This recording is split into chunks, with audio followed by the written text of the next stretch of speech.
Sea of Galilee is an amazing place. It's about 8 miles across, 14 miles north to south, and it gets up to about 143 feet at its deepest place. So we might call it a big lake instead of a sea. Regardless, this is a place where fishermen for generations have fished and made their living, where children have swam, where families have gathered around. It's a very special and sacred place, but it's also a very scary place. You see, when you get the wrong winds on the Sea of Galilee, you can quickly get massive waves that can be very dangerous.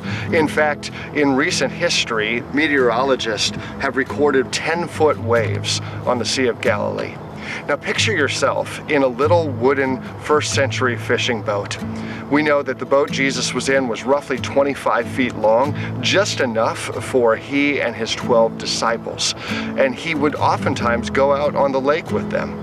They would use it as transportation to get across the lake. But today was a different kind of day. You see, Jesus had sent his disciples ahead of him on the lake, going over to the town on the other side. In the middle of the night, as they're journeying, a terrible storm whips up. Now there's no lights, it's just big waves. They're probably having trouble even knowing where they should be going, even though these are experienced fishermen. They're fighting this huge storm, and they're scared. And you have to understand that this wasn't just a physical danger. You see, people in the ancient world believed that the sea also contained evil spirits. They were fearful that this could be a ghost. That was exactly what they said. In fact, when the disciples saw him walking on the water, they were terrified. In fear, they cried out, "It is a ghost." Imagine that. I mean, you and I know some of the story, but they didn't know the end of the story here. They have no idea what this being is, and they're terrified as they look out and say, "What's going on here? We thought it was bad, and now the spirits are coming after us." But Jesus spoke to them at once. "Don't be afraid," he said. "Take courage, I am here." Then Peter called out to him, "Lord, if it's really you, tell me to come to you walking on the water." Now that's crazy, right? Jesus is outside walking on the water. They're not sure if it's really him or not. And Peter says, well, there's only one way to find out. If it's Jesus, he's gonna call me out. Imagine the faith and courage that must have taken. The waves are so big.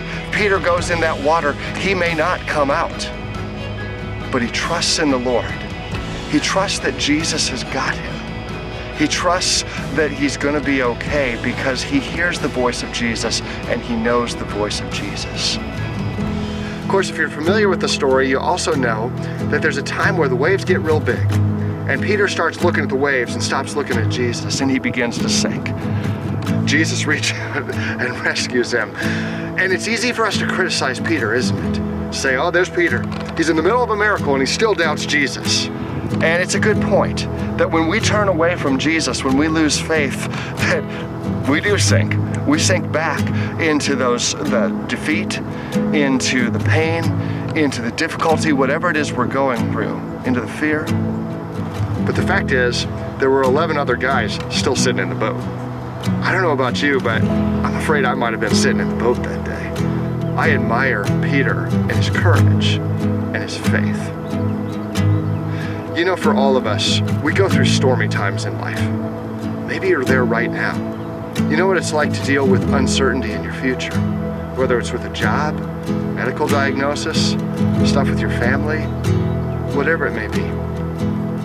It's really easy to get our eyes on the waves, to see the water coming into the boat and believe there's no hope.